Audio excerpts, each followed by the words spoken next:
সকাল থেকে বিকেল পর্যন্ত সকালের জল খাবার প্লাস ঘর গোছানো প্লাস রান্না সমস্ত কাজ যেভাবে পরিপাটিভাবে করি। শুভ সকাল বন্ধুরা, আমি টুকুন। আমার এই ব্লগ চ্যানেলে তোমাদের সকলকে অনেক অনেক স্বাগত আর ভালোবাসা। কেমন আছো তোমরা সবাই? আশা করছি যে যেখানেই আছো কাছে দূরে সবাই খুব ভালো আছো আর সুস্থ আছো। আর তোমাদের ভালোবাসায় আমরাও কিন্তু খুবই ভালো আছি। এখন সকাল 6টা বাজে। এখন থেকে তোমাদের সবাইকে সঙ্গে নিয়ে নতুন একটা ব্লগ শুরু করছি। আশা করছি আজকের ব্লগটা তোমাদের ভীষণই ভালো লাগবে। উপরে এসে টুকটাক কাজ সেরে আগে দেখো গরম গরম চা বসিয়ে দিয়েছিলাম, তো গরম গরম দুধ চা বানিয়ে নিয়েছি। দাদাভাইকে দিয়ে এলাম, দিয়ে এসে আমি এখানে পেঁয়াজ আদা রসুন কেটে নিচ্ছি আর দেখো একেবারে চাটাও খেয়ে নিচ্ছি। আর এই দেখো আলু সেদ্ধ করে রেখেছিলাম কালকে রাত্রেবেলা, গোটা গোটা নতুন আলু। এখন তো এই গোটা গোটা নতুন আলুর দম খেতে ভীষণ ভালো লাগে, তোমাদের দাদাভাই খুব ভালোবাসে। তো সকালবেলায় করতে গেলে অনেকটাই ঝামেলা, তো আজকে শনিবার, আজকে দুষ্টুটার স্কুল নেই, তাই ভাবলাম আজকে তাহলে বানিয়ে দিই। দাদাভাইটার খাওয়া হয় না, আলুর দম খেতে ভালোবাসে নতুন আলু। তো কালকে রাত্রে আলুটাকে সেদ্ধ করে রেখেছিলাম খোলা টোলা ছাড়িয়ে। সকালবেলায় সেদ্ধ করে ছাড়িয়ে রান্না করতে গেলে অনেকটাই দেরি হয়ে যাবে, তার জন্য রাত্রে করে রেখেছে বলে কাজটা অনেকটা এগিয়ে গেছে। তো এই যে মশলাপাতি সব কেটে নিয়ে এখন রান্নাটা বসিয়ে দিয়েছি। আর এই দেখো আলুগুলো আমি এখন একটু হালকা ভেজে নিচ্ছি, তারপরে মশলা দিয়ে দেখো সুন্দর করে এখন আমি কষিয়ে নিচ্ছি লাল লাল করে। তো একটু ঝাল বেশি করে দিয়েছি, আলুর দমে একটু ঝাল না হলে ভালো লাগে না কিন্তু। তো আলুর দম আর রুটি খেতে কিন্তু বেশ ভালো লাগে। তবে কি বলো তো, নতুন আলু খেতে না আমার একদমই ভালো লাগে না। নতুন আলু যেন আমার কেমন একটা লাগে, কোনো টেস্ট লাগে না। আমি কিন্তু পুরো শীতকালটাই পুরনো আলু খাই। ওই যে বললাম নতুন আলু আমি একদমই খেতে পারি না, আর আমার মেয়েও পারে না। তো যাই হোক, আমরা যে দোকান থেকে জিনিস নিই এই আলু টালু, সেই দোকানে কিন্তু একদম বলা আছে আমার জন্য কিন্তু পুরনো আলু রেখে দেয়। তো তারপরে দেখো আলুর দমটা হয়ে গেছে আমার করা, তারপরে রুটিগুলোও আমি ছেঁকে নিয়েছি। তো দাদাভাই টিফিনটা আমি রেডি করে গুছিয়ে দিলাম। দাদাভাই এই যে এখন বেরিয়ে পড়েছে এই দেখো অফিস যাওয়ার জন্য। আর একটু টুকটাকে কথা বলছিলাম, তো দাদাভাই বলছে এটাও তোমাকে দেখাতে হবে। তো যাই হোক দেখো দাদাভাই কিন্তু নেমে গেল, তো দাদাভাই চলে গেল আর আমি চলে এলাম নিচের ঘরে। আর এই দেখো দুষ্টু বুড়োটা এখনও ঘুমাচ্ছে, 9:30 বাজে, এখনও ওঠার নাম নেই। আজকে স্কুল ছুটি বলে অনেক ঘুমাচ্ছে। তো টেনে টেনে তুলতে আমি আর ওকে পারছি না, ওর চোখ থেকে যেন ঘুমার যেতেই চাইছে না। তো অন্যদিন 7টার মধ্যে উঠতে হয়, তো আমিও আর ডাকিনি, ঘুমাচ্ছে ঘুমাক, আমি টিফিনটা করে নিই। ওপরে গিয়ে কী করবে এই ঠান্ডার মধ্যে। তো তারপরে এই যে ডেকে তুলে দিলাম, দিয়ে এখন দেখো আমি জানলাটা খুলে দিলাম। তারপরে এই যে ব্ল্যাঙ্কেটগুলো ভাঁজ করে এখন আমি জানলাতে রেখে দিলাম। তারপরে একে একে দেখো বালিশগুলো সব রৌদ্রে দিয়ে দিলাম। আর ওদিকে দুষ্টু বুড়োটাকে বললাম ব্রাশ করতে, তো ও খেলা করেই যাচ্ছে। যতক্ষণ না আমি ওপরে নিয়ে গিয়ে ওকে ব্রাশ করাবো ততক্ষণ কিন্তু ওপরে যাবেও না, ব্রাশ করবে না। তো আমি ভাবলাম একেবারে নিচের ঘরটা গুছিয়ে তারপরে ওপরে যাব, না হলে আবার ওপরে থেকে নিচে আসতে অনেকটাই সময় লেগে যাবে, ওপরে কাজে হয়তো ব্যস্ত হয়ে পড়বো। তো তারপরে দেখো বিছানার চাদরটা চারিদিকে ঠিক করে বিছানাটা সুন্দর করে ঝেড়ে নিলাম। তারপর পাশবালিশ দুটো বিছানাতে সুন্দর করে গুছিয়ে রেখে দিলাম। জানলাতে না আর জায়গা হয় না পাশবালিশগুলো রোদ্দুর দেওয়ার, আর ছাদে না টেনে নিয়ে যাওয়া সম্ভবও হয় না। ভাবি ছাদে নিয়ে গিয়ে রৌদ্রে দিই বালিশ, তারপর ব্ল্যাঙ্কেট বালাপোষগুলো, তো আবার টেনে নিয়ে যাওয়া আবার টেনে নিয়ে আসা আর সম্ভব হয়ে ওঠে না। তো জানলাতে যেটুকু রোদ্দুর আসে সেটুকুতেই দিয়ে দিই। তারপরে দেখো ঘরটাকে সুন্দর করে এখন আমি ঝাড় দিয়ে নিচ্ছি। আর ওদিকে দেখো দুষ্টু কিন্তু বসে খেলাই করছে, ও কিন্তু এখনও উপরে গেল না। তারপরে উপর থেকে সেইটা ঝাড় দিয়ে দিতে নামলাম, উপরে সেইটা ঝাড় দেওয়া হয়ে গেছে। এবারে দেখো নিচে সেইটা ঝাড় দিয়ে নিচ্ছি। তো নিচে সেইটা পুরো একদম নিচে অব্দি ঝাড় দিয়ে আসবো। আর এই জুতোর র্যাকটা অবস্থা এমন খারাপ করে রাখে, প্রত্যেক দিন আমার জুতোর র্যাকটা গোছাতে হয়। জুতো পরবে র্যাক থেকে নিয়ে, তো জুতো আর র্যাকে গুছিয়ে রাখবে না, ওইভাবে ফেলে রাখবে। তারপরে উপরে এসে দেখো এক ডাং জামা কাপড় নিয়ে বসলাম। এখন জামা কাপড়গুলো সব ভালো করে সার্ফ মাখিয়ে রেখে দেবো। তারপরে স্নান করার সময় জামা কাপড়গুলো কেচে নেবো। জামা কাপড় যদি একটু ভিজিয়ে রাখি তাহলে না ভালো পরিষ্কার হয়। আর এর মধ্যে না আমি একটু হালকা গরম জল দিয়েছি, এইখানে দেখো গরম জল বসিয়ে রেখেছি। তো দুষ্টুকে স্নান করাবো, তো ওর থেকে একটু গরম জল নিয়ে জামা কাপড়গুলো ভিজিয়ে দিচ্ছি। আর দুষ্টটা এখানে দেখো আমাকে বলছে কখন আর তোমার নিচের কাজ হবে, ওপরে চলো। তো তারপরে এই যে নিচের ঘরটা এখন ভালো করে পুছে নিচ্ছি, তারপরে তো আরও আছে, বাইরে আছে, সিঁড়ি আছে, তো সব একে একে পুছে নেবো। আর তোমরা কিন্তু আমার ভিডিও ঠিকঠাক দেখছো না, আর কমেন্টসও করছো না, কেউ লাইকও করছো না। এখন কিন্তু আমার ভিডিওর ভিউজ অনেক কমে গেছে। কি করব বলো, শরীর খারাপের জন্য ঠিকঠাক ভিডিও দিতে পারছি না, কারোর ভিডিও ঠিকঠাক দেখতেও পাচ্ছি না। আর এখানে তো কারোর ভিডিও যদি না দেখি তা সেও আমার ভিডিও দেখবে না। তো প্রত্যেক দিন সবার চ্যানেলে ভিজিট হতেই হবে।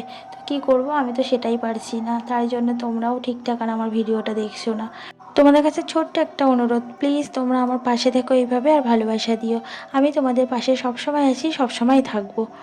তো যাই হোক, তারপরে দেখো ওপরের ঘরটাও কিন্তু আমি পুছে নিলাম, নিয়ে এখন স্নান করে জামাকাপড় কেচে চলে এলাম ছাদে। তো একে একে জামাকাপড়গুলো সব মেলে দিচ্ছি। আর এখন না বেলা একটু বেড়েছে, ছাদে রোদ্দুরও অনেকক্ষণ ধরে থাকছে। আগে 12টার মধ্যে ছাদ থেকে রোদ্দুর চলে যেত, এখন 12টার পরে যায় রোদ্দুর। তো অনেকক্ষণই রোদ্দুর থাকছে, জামাকাপড়গুলো বেশ ভালোই শুকিয়ে যাচ্ছে। এই দেখো আমার পুজো দেওয়া হয়ে গেছে, আর আমি কিন্তু পুজো দিয়ে বাইরে গেছিলাম, এই কিছুক্ষণ পর এলাম। তো ধূপটা দেখতেই বুঝতে পারছো কতটা জ্বলে গেছে।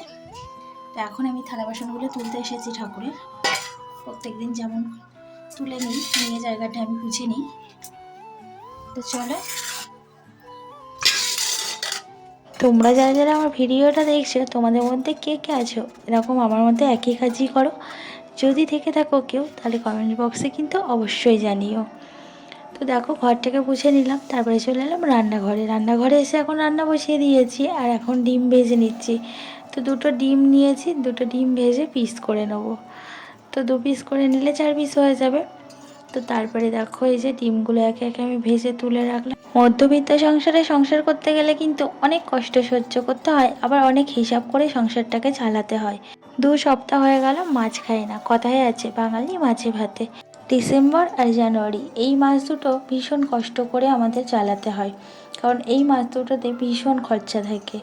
ছেলে মেয়েকে স্কুলে ভর্তি করতে হয়, নতুন বই কিনতে হয়, তারপরে তো আরও টুকিটাকি খরচা আছেই। তো যাই হোক, তারপরে দেখো দুটো ডিম আমি এখন ভেজে নিলাম। ডিম দুটো ভেজে এখন আমি পিস করে নেবো। আর কদিন ধরে মনটাও খুব খারাপ, শরীর তো খারাপ তোমরা জানোই, অনেক দিন থেকেই ভুগছি শীতকাল পর থেকেই। তার উপরে মনটাও খারাপ, কারণ ভিডিওটা ঠিকঠাক করে ভিউজ হচ্ছে না, তোমরা ঠিকঠাক করে ভিডিও দেখছো না, কমেন্টস করছো না, লাইক করছো না।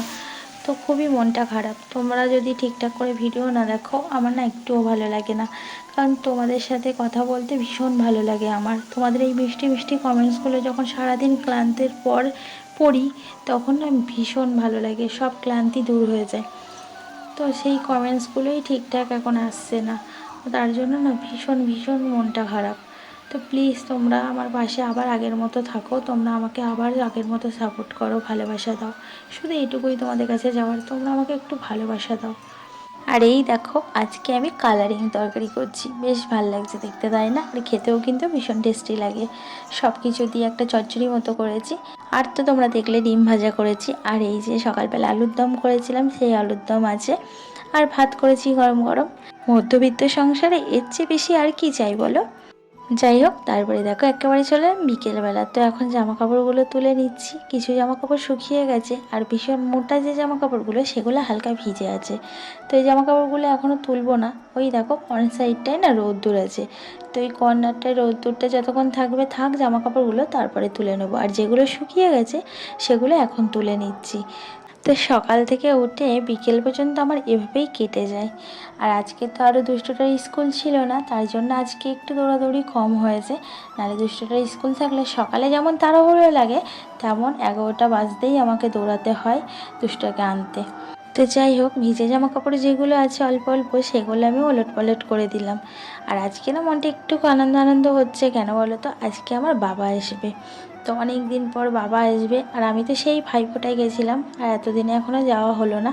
তো অনেক দিন হয়ে গেছে বাবার বাড়িতে যাওয়া হয় না, তো খুবই মনটা খারাপ লাগছিলো। তো বাবা বলল যে আজকে আসবে, পিঠে পুলি সব নিয়ে মা বানিয়েছে। তো ভীষণ আনন্দ হচ্ছে। তো বিকেলের দিকে আসবে। অনেক দূরে বাবার বাড়ি হলে এই একটা সমস্যা, ইচ্ছা করলেও মন চাইলেও যেতে পারি না, সেই অনেক দিন পর পর যেতে হয়। তো দেখো ওপরে সমস্ত কাজ গুছিয়ে এই যে এখন আমি নিচে নামছি। আর আমার দুষ্টু বুড়োটা কিন্তু আগেই চলে এসেছে ও দিদির সাথে। ও এসে এখন দেখি ঘরে কি করছে। ওরে বাপরে, দেখো ঘরে এখন কার্টুন দেখছে, ওর অবস্থা দেখো। এখন ঘড়িতে পুরো 4টে বাজে। তো এই যে 4টের সময় আমার কিন্তু সব কাজ কমপ্লিট হলো। এখন এবার আমি একটু শোবো। আর এদিকে দেখো দুষ্টুটা কার্টুন দেখছে কেমন ট্যাপ ট্যাপ করে। প্রত্যেক দিন বলি একটু বিকেলবেলায় শুতে, কিছুতেই শোবে না। আর সারা বিকেল জ্বালাতন করবে, একটু আমাকেও শুতে দেয় না। তো যাই হোক বন্ধুরা, ভিডিওটা এখানেই শেষ করছি। ভালো লাগলে লাইক করে দিও আর কমেন্টস করে জানিও কেমন লাগলো। চ্যানেলটা যারা যারা এখনও সাবস্ক্রাইব করোনি, সাবস্ক্রাইব করে আমার পাশে থেকো। সবাই সুস্থ থেকো, ভালো থেকো। আবার দেখা হচ্ছে কালকে একটা নতুন ভিডিওতে। আর ওই দেখো দুষ্টু তোমাদেরকে টাটা করছে আর বলছে আজকে আমার দাদু আসবে।